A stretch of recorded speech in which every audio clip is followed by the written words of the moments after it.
To understand the impact these adhesives can have on population, we first need to visit Guatemala.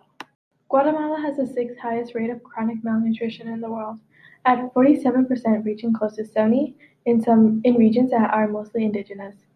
Inhaling toluene-based products create a high sensation and can alleviate hunger pains by giving the impression of warmth and fullness.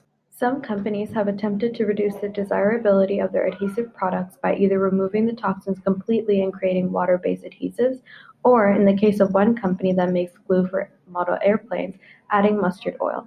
Mustard oil is an irritant that makes glue much more difficult to inhale.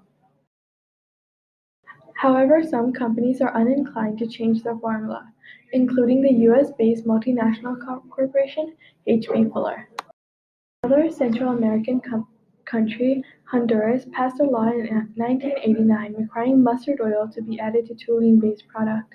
H.B. Fuller was able to run a successful lobbying campaign to have the law overturned.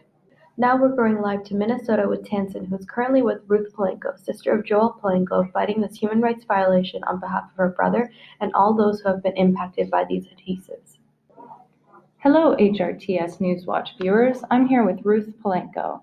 Ruth, we recognize that this is a hard time for you and your family, so we appreciate the time you've taken today to speak with us about the suit. Can you please give us more information as to how this has impacted you and what you hope will come from this case? My 16-year-old brother, Joel Linares Polanco, died of kidney failure in January of 1993. He had been addicted to Resistol, the shoe adhesive made by H.B. Fuller. Although it is 1995 now, I have filed a wrongful death suit against H.B. Fuller in the state of Minnesota. It's more than just my brother dying. It's the fact that corporations are not being held accountable for their actions, and that so many innocents are suffering for the profits of these greedy corporations.